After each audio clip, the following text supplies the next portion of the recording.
We are in a series today, Christmas series, that we're titling Why? And we're asking why when looking at the birth of Jesus and the Christmas story. We're wanting to see exactly why God chose the people that he chose and why did he do things the way that he did them. I can handle it from here. Last week we looked at why God possibly chose Mary to be Jesus' mother.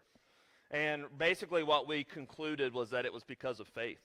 It was her faith, both the faith that she displayed to simply say yes to what the angel had told her, and the faith that she lived in her life every day. And we talked about how we should strive to have that same type of faith. Today I want to talk about why Joseph, because Joseph is often the forgotten person in the Christmas story. Joseph is one that we often skip over. We focus on Jesus, we focus on Mary, but Joseph played an important role, even as the protector of the family, even as the earthly adopted father of Jesus. So before we dive into looking at possible reasons why God chose Joseph, we have to understand a few things about Joseph. First, he was a descendant of King David. That's a key fact because the Messiah was supposed to be a descendant of King David. So in the book of Matthew, which we'll be in today, Matthew does the genealogy of going all the way back, multiple generations, to show that Jesus is from the line of King David. And that was the fulfillment of prophecy that there would be a descendant of David on the throne of God forever. At the time of Jesus' birth, I found this fascinating. We do not know how old Joseph was. He could have been around 20 years old. He could have been as young as Mary, so 14 or 15. I saw some guesses even in the 30 range. That we don't really know, but we know something happens to Joseph sometime between Jesus' childhood and early years and the time in which Jesus starts his ministry. There's no mention of Joseph's death, but there's also no mention of Joseph, which makes us believe that he did pass away sometime while Jesus was a child or in his 20s. Yet, when you look at Joseph, there's a truth there, and he was a remarkable man. To do what he did, and to specifically here in Matthew chapter 1, the decisions he made here are worthy of our respect and worthy of us listening to and honoring and following in our life. So let's look at Matthew chapter 1. We're going to be in verses 18 through 24 today, and I'm just going to read them to you, and then we'll work through it throughout the sermon. The sermon did not come together like I was hoping it would, but we'll see how it delivers, because often when it doesn't come together, it delivers well, so we'll see. This is how the birth of Jesus the Messiah came about. His mother Mary was pledged to be married to Joseph, but before they came together, she was found to be pregnant through the Holy Spirit. Because Joseph, her husband, was faithful to the law and yet did not want to expose her to public disgrace, he had in mind to divorce her quietly. So it says that they were pledged to be married. The language we would use is that they were engaged. And she was pregnant. If your fiance gets pregnant before your wedding day and you had not done anything with her, which you shouldn't be doing anything before marriage,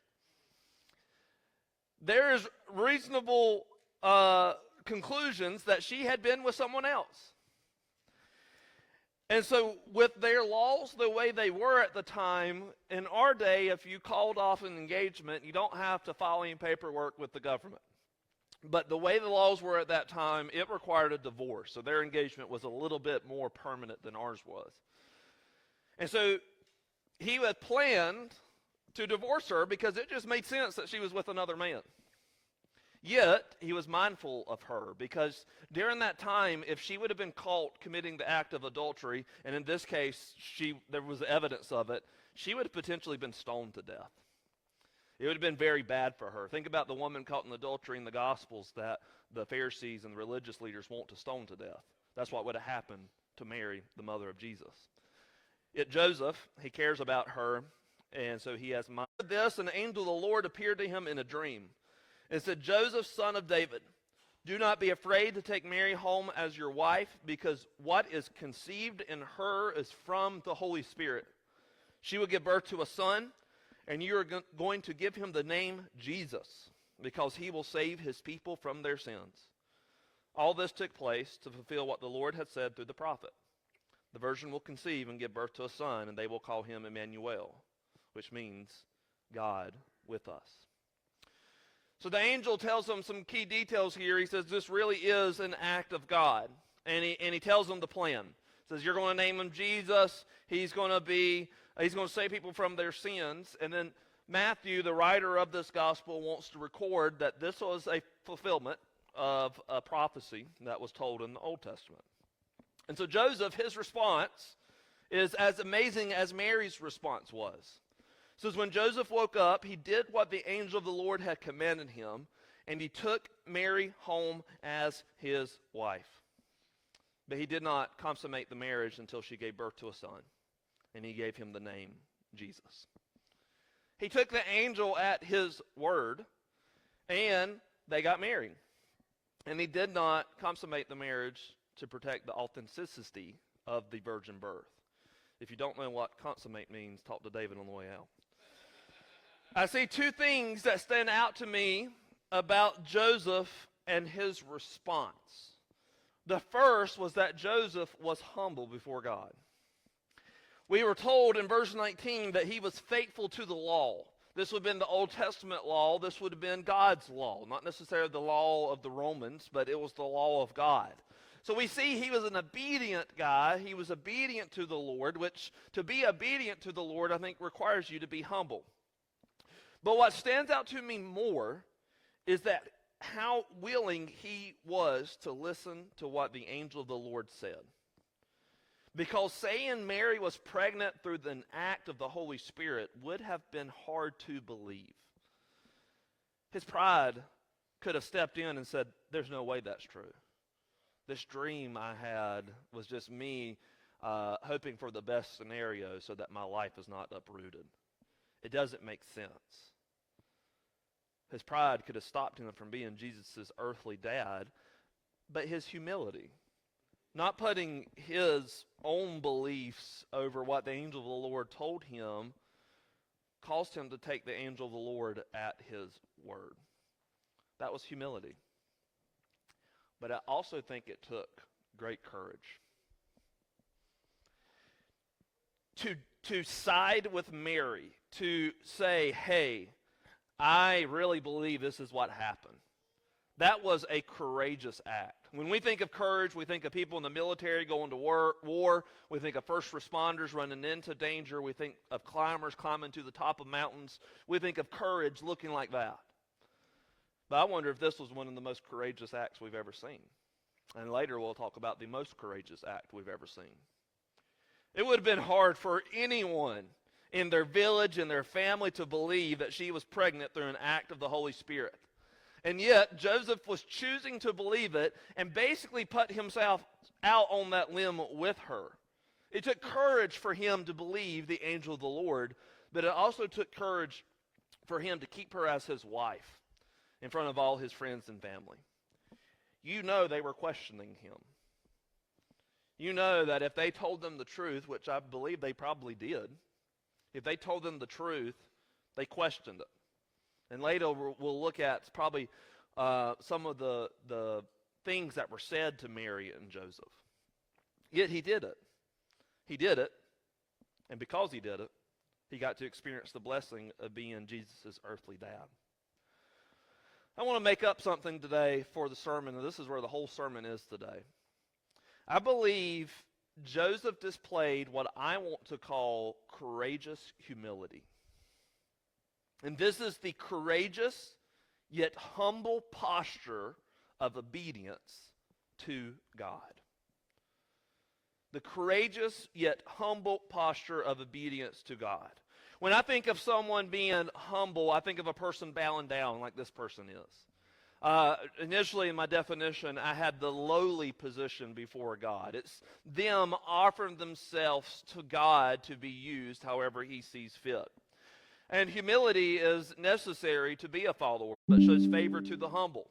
Luke 14:11, those who exalt themselves will be humbled, and those who humble themselves will be exalted.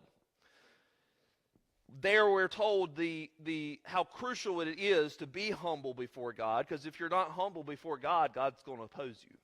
And you don't want God to be against you. So when I think of someone being humble, I think of them offering themselves to God as a servant, to be used however he sees fit, bowing down before the throne of God, saying, I'm here to serve you however you want me to. Now, to be courageous, though, means to be strong or brave. It means to not be deterred by danger or pain. And so when I think of someone being courageous, I think of a strong man, someone like David Whitman at the door. This guy's, I guess he's the strongest man on earth. This is just the picture I found when I was running out of time to get a picture on here. But when I think of a strong man, when I think of a courageous man, I think of a strong man. And this is where when you put the two together, it doesn't make sense. A humble man bowing before God doesn't seem to be a strong man. A strong man's going to be standing up for himself. A strong person is going to be brave. A strong person is going to rely on their own strength and their own ability. Yet, that posture of bowing before God is actually the strongest and bravest thing any of us could ever do. Think about biblical figures throughout history. Abraham, to be the father of many nations and to be asked by the Lord to sacrifice his son, did that not take courageous humility? To knowingly take your son up the mountain to sacrifice him. That took courage, but it took humility to obey God. Think about Moses, God telling him to go rescue his people from Egypt. Moses didn't want to do it, but he did it. Why? Because of the humility. But it took courage to stand up against the most powerful nation at the time. Joshua required courageous humility in order to lead God's people into the promised land. King David had to be courageous to fight Goliath, yet humble enough to stay under God's hand of protection. These two things, they don't seem like they go together, but they absolutely do. And you've just played this in your life, I hope, in Him. It takes courage to believe in a God you can't see. It takes courage to trust in the words from a book written over 1,000 years ago. It takes courage to bow down before the throne and give up your life before Him. But that also took humility on your part to make the decision to follow Him, to obey Him as Joseph did, to listen to His words and to do what He says. This courageous yet humble approach has some things working against it that I think causes us to not always take this approach in our life. The first thing, two things that I thought about that can cause us to not take this approach in life. The first one is this, is sometimes the courageous yet humble approach don't make sense in your mind. We have wisdom and understanding in our life for how we think things should go. I think that we tend to think, let's just use the example, this will be an example we use later, but Jesus said that when someone slaps you on one cheek, turn to the other cheek and let them slap you there too. That don't make sense in my mind. What makes sense in my mind is to fight back. That if someone wrongs me, I want to wrong them.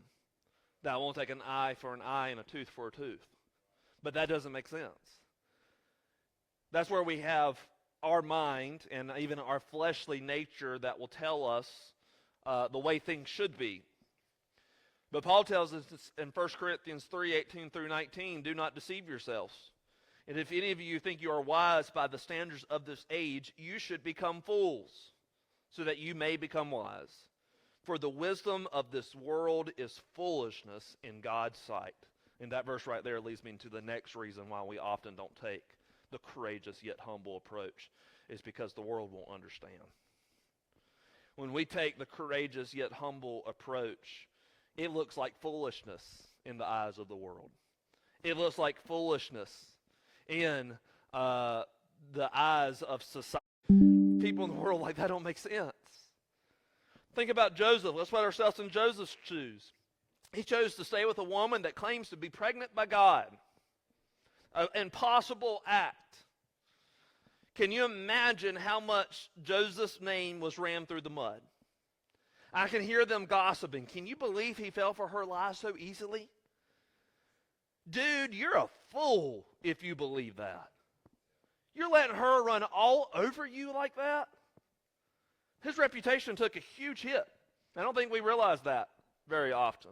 He had to sacrifice himself in order to do what God was telling him to do. He looked like a fool in the eyes of the world. And that took courageous and humility. That took strength on his part. But he did it willingly. Why? Because of his humble posture before God. You know, I was just thinking right now that anybody that doesn't believe the story as lined out here in Matthew chapter 1, they probably think that Joseph was one of the most foolish guys to ever walk this planet. That Mary got pregnant by another man, and she came up with this lie to say that it was through the Holy Spirit, and he fell for it. He looks like a fool to them. How does he look to us? He looks like someone that we want to emulate our life after. Someone that showed courageous humility that we are called to show. Here's another example. This is from King David's life. You know, King David was anointed to be the future king of Israel, and he had a chance to kill Saul in the cave. If you remember, it says that King Saul went into the cave to relieve himself. If you want to know what that means, talk to David.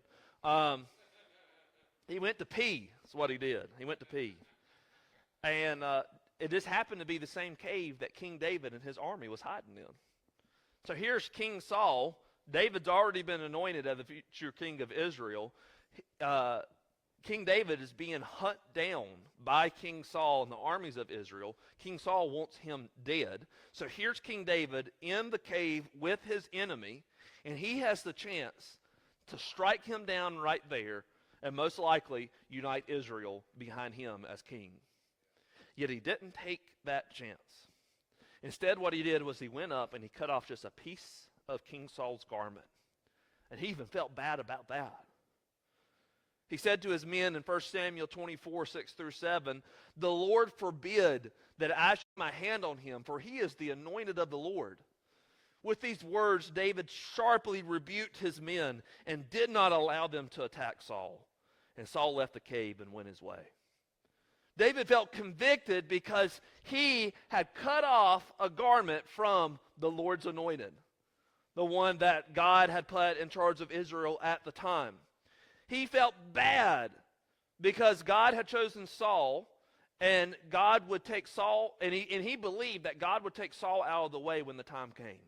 He felt bad that he was trying to take things into his own hands.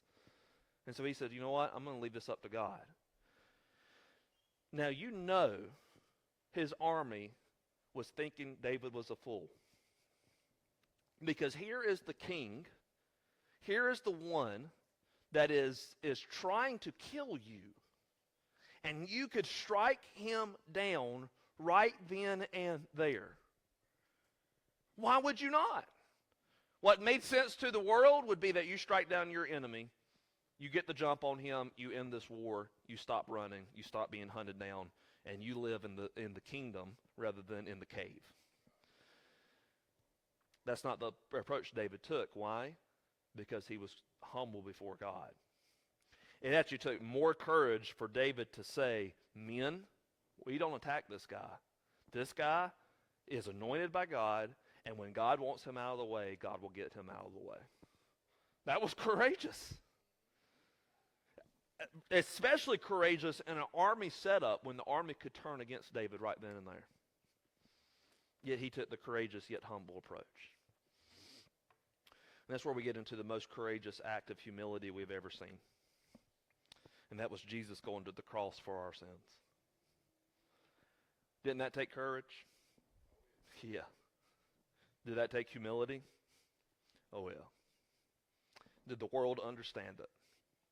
No. Matthew chapter 27. Jesus is hanging on the cross. The most courageous act we've ever. Those who passed by, they hurled insults at him, shaking their heads, and saying, "You who are going to destroy the temple and build it in 3 days, save yourself. Come down from that cross if you really are the Son of God." In the same way, the chief priests and the teachers of the law and the elders mocked him and said, "He saved others, but he can't save himself.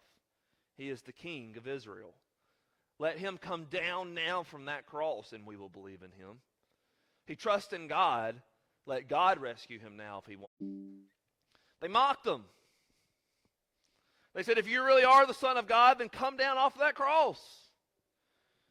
If you really are the Son of God, call the armies of heaven. Let God rescue you." It didn't make sense for the one that claimed to be the King of Israel for the cross right before his death. That's an act of weakness to the world. But for Christians, for us, what do? We look at that and say it was one of the most courageous, humble acts we've ever seen. It doesn't make sense to the world, and it's not going to make sense in our minds. But that doesn't mean we shouldn't do it. If you even look at what Jesus instructed us to do just in the Sermon on the Mount in Matthew chapter 5, tell me how much of this doesn't make sense to both your mind and to the world. You have heard that said, an eye for an eye, a tooth for a tooth, but I tell you, do not resist an evil person. If anyone slaps you on the right cheek, turn to them the other cheek also. And if anyone wants to sue you, take your shirt, hand over your coat as well. Don't just give them what they want to sue you for, give them everything. The world's going to say, "Are you going to let them run all over you like that? They're stealing from you. They're beating you up. You're a wimp." Here's a word I hear a lot. You're a coward. But it's pretty courageously to humbly obey God and let God handle any potential retribution to them. That takes courage. Matthew 5:43 through 44. You've heard that it was said, "Love your neighbor, hate your enemy." But I tell you, love your enemies. Pray for those who persecute you. The world's going to say, "You're stupid if you think you should love them." I'm sure David was called stupid for not attacking. I can hear people saying, "No, there's no good in them. Hate them like the rest of us." But it's pretty courageous to humbly leave them in God's hands. See, this leads into my next point, and really, this is the main thing I want you to get. The most courageous thing any of us can do is to humbly do what God tells us to do. That is the most courageous thing we can do in this age. And this is going to be even more important for us to understand, because we live in a world that is becoming increasingly hostile to the truth and to the way that God has told us to live life. What God says is good, the people of the world say is evil. And that shouldn't come as a surprise. Here's what Paul warned Timothy. He says, "There'll be terrible times in the last days. People will be lovers of themselves, lovers of money, boastful, proud, abusive, disobedient to their parents, ungrateful, unholy, without love, unforgiving, slanderous, without self-control, brutal, not lovers of the good, treacherous, rash, conceited, lovers of pleasure rather than lovers of God, having a form of godliness but denying its power, have nothing to do with such people." Are we not seeing this take place? Did that just not describe our world today? And even further than that, he's not even talking about the world in this sense. I mean, obviously the world's going to act like this. What he's talking about is people in the church having a form of godliness but denying its power. And here's something I've not planned on saying, but I wonder if he is getting to hear that people in the church in the last days are going to take the world's approach to the problems of life rather than courageously and humbly obeying God. They have a form of godliness. They're on church on Sunday morning. They're worshiping God. They're singing. And they say the right things. But they deny the power of God that would be at work if you courageously and humbly take the approach that God has laid out for us. Everything Paul lists there is the opposite of how God has called us to live. We're not to love ourselves. We're to put others first. We're not called to love money, but to love God. We aren't supposed to be boastful, proud, abusive, unholy, ungrateful, disobedient to our parents, lovers of pleasure, treacherous, rash, and the list goes on. As we get closer to the end times as we know it, it will take courageous humility to live as a follower of God. Why? Because we're going to be going against the grain so much in our culture, and not only in our culture, but in the church. We can't do what everyone else is doing, yet the temptation is going to be there. It's a whole lot easier to follow the crowd than to stand out. I love the Chosen series logo. I actually have a shirt with this on it. You see a bunch of fish swimming this way, and then you have the teal fish swimming that way. The teal fish represent the ones that are chosen. But in other words, what this is saying is we have to be different. We can't swim with the tide of the world. We can't do the things in that list that's been listed there. Instead, we have to swim against the tide. We got to be different. To be different takes courage to stand out from the rest of the fish, to swim in the opposite direction, and it takes humility to obey God in that time. I think I saw a few years ago where the church really messed up. It was in the year 2020. I think this was the most chaotic year any of us have ever lived through.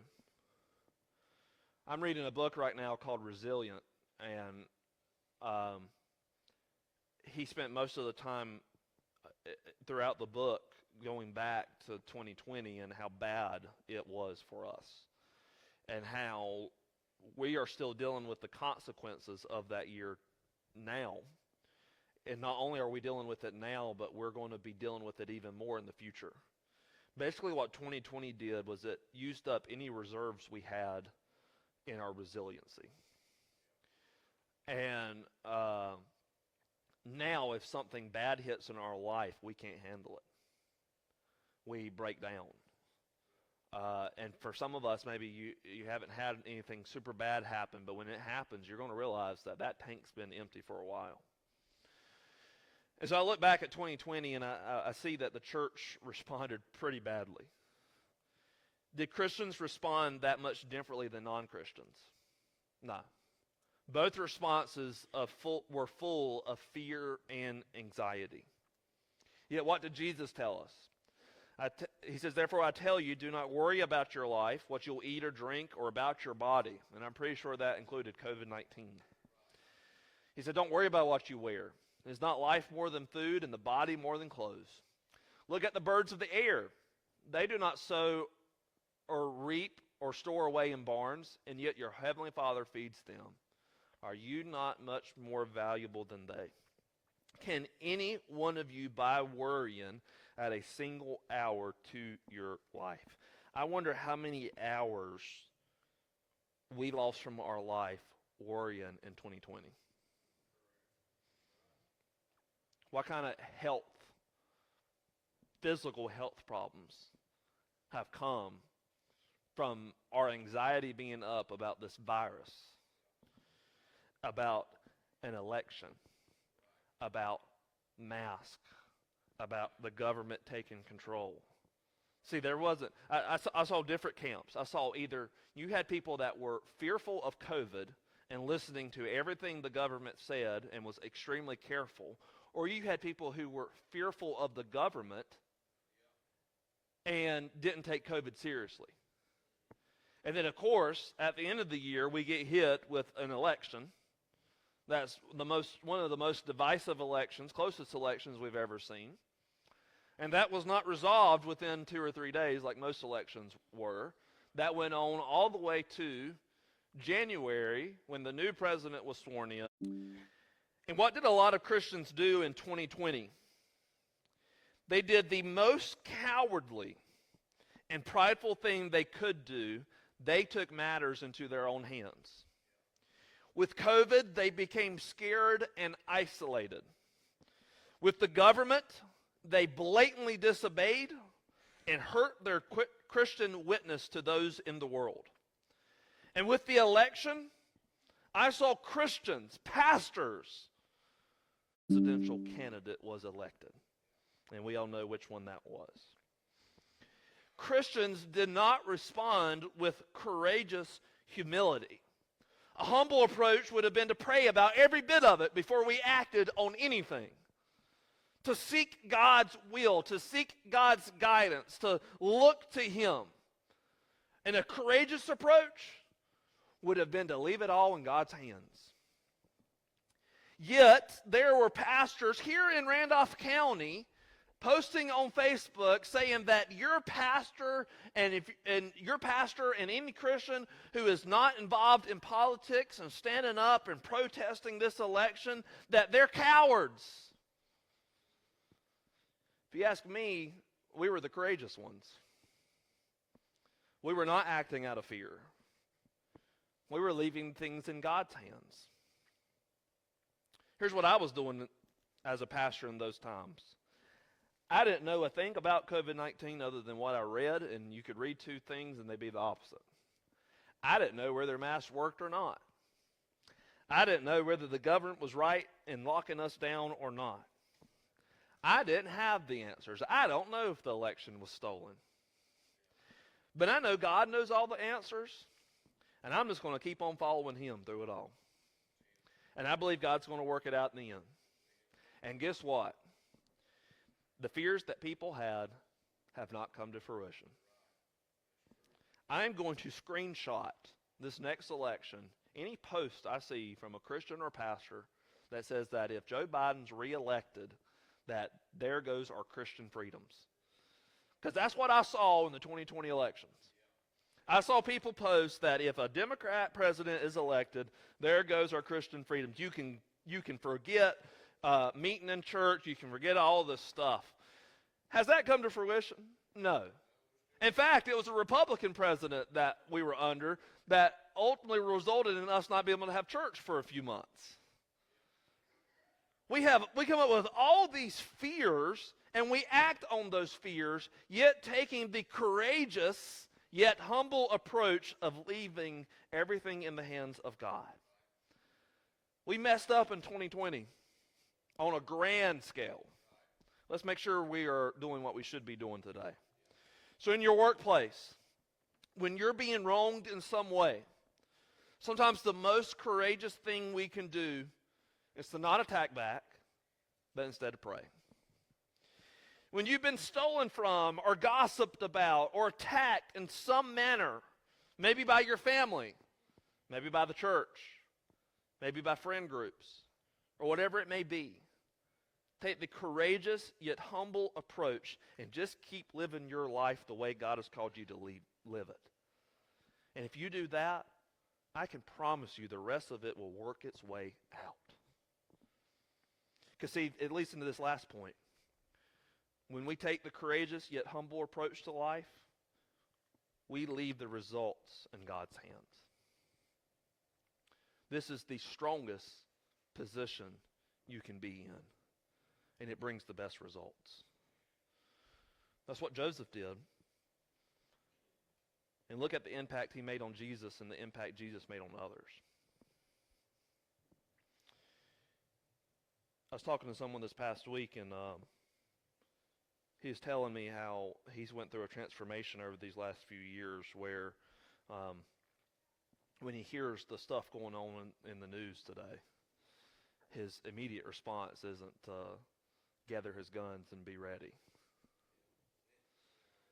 Instead, there's a peace, he said, that he's not had quite like this before, where, yeah, the world around us is crumbling. There's a war going on in Ukraine. There's a war going on in Israel. People hate Americans, and people hate the church in America. And, I mean, it's a mess out there. I don't even turn on the news anymore. Why? Because I'm going to take the courageous yet humble approach to life and leave it in God's hands.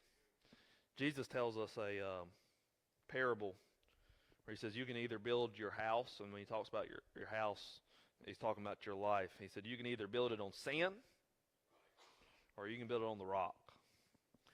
And if you build it on sand, the waves from the sea, and in other words, the struggles of our life are going to keep beating against the house. And eventually that foundation's going to fall down. A couple weeks ago, and on the TV, they were showing houses just being knocked down into the ocean because they built it on sand, which that's the only thing you can do in Outer Banks, but they built it on sand. But Jesus said there's another way, and this way is if you obey Jesus, if you really do turn the other cheek when someone does wrong to you, if you really don't worry, instead leave everything in God's hands, if you really do follow the commands of Jesus and what God tells you to do, you're building your life on the rock. So when the storms of life come, when 2020 hits again, when we have another election next year, when another virus comes around, when there's another war we're being told about, or if we ever go to war, those waves are going to come. But because you built your house, your life on the rock of Jesus Christ, your house is not going to crumble. Your life's not going to be destroyed because you're leaving the results in God's hands. I make a mess in my life when I take things into my own hands. I'm sure you all can say that if I do my way, oh man, I create a mess. But I've learned that when I take God's way, He can take the mess I made and turn it into something beautiful. He can do great and wondrous things as He did through Joseph, by Joseph being the father of Jesus, taking Jesus to Egypt to get away from King Herod and just continue to raise Jesus. He did lose Jesus in the temple, so that wasn't very good. But raising Jesus as a child so that one day Jesus could do 3 years of ministry and reach millions of people, even to today, billions of people over the last 2,000 years. You can have that same type of impact if you build your life by taking the courageous yet humble approach of following God and His will and His way. It may not make sense in your mind. It's definitely not going to make sense to the world, but it doesn't matter. Build your life on a firm foundation. And that's what to do during this time is, if you're like me, I can look back in my life and say, my goodness, I have not always taken this courageous yet humble approach. I've not always courageously been humbly obedient to God. And I made some messes. And maybe I'm in some of those messes right now. Maybe I just need to repent from this way that I've been living my life. Maybe there needs to be a mindset change, but it's not super easy. I need God's help. As we sing this song about building your life on a firm foundation, which is Jesus, if you need God's help taking this approach, come seek Him at the altar. I know that a lot of us, it's built into our nature that we want to take matters into our own hands. We want to fix the problems ourselves.